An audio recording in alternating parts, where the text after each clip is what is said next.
Today I want to share a childhood favorite, farine. First, let me explain what is farine.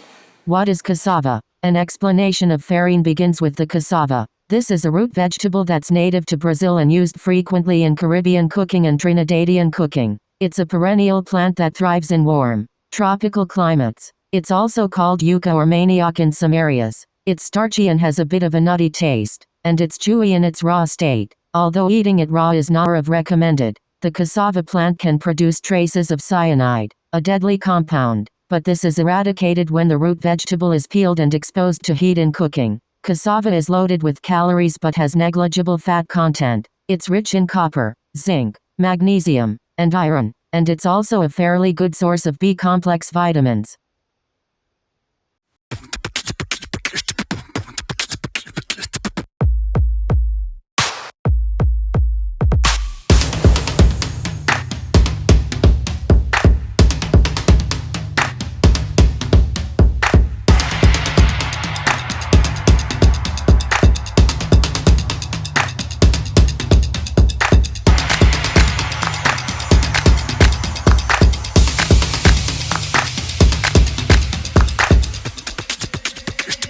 So I will do a video on how farine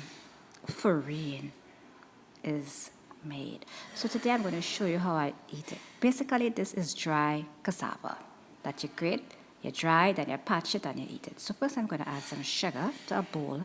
Then I'm going to add my powdered milk. You can use it without powdered milk, but I really like it with powdered milk and add a really nice flavor to it.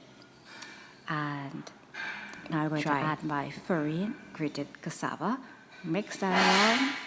And sometimes what I like to do after I mix it around, I would put it in a pan and just toss it around just to heat it up. And mix everything up for like 30 seconds, just heat it up. And it tastes really nice and warm, or you can have it like this. This was one of my favorite snacks as a child. It is healthy. You don't need to add too much sugar, but look out for the video coming. And the cassava used was all from my garden, all homegrown.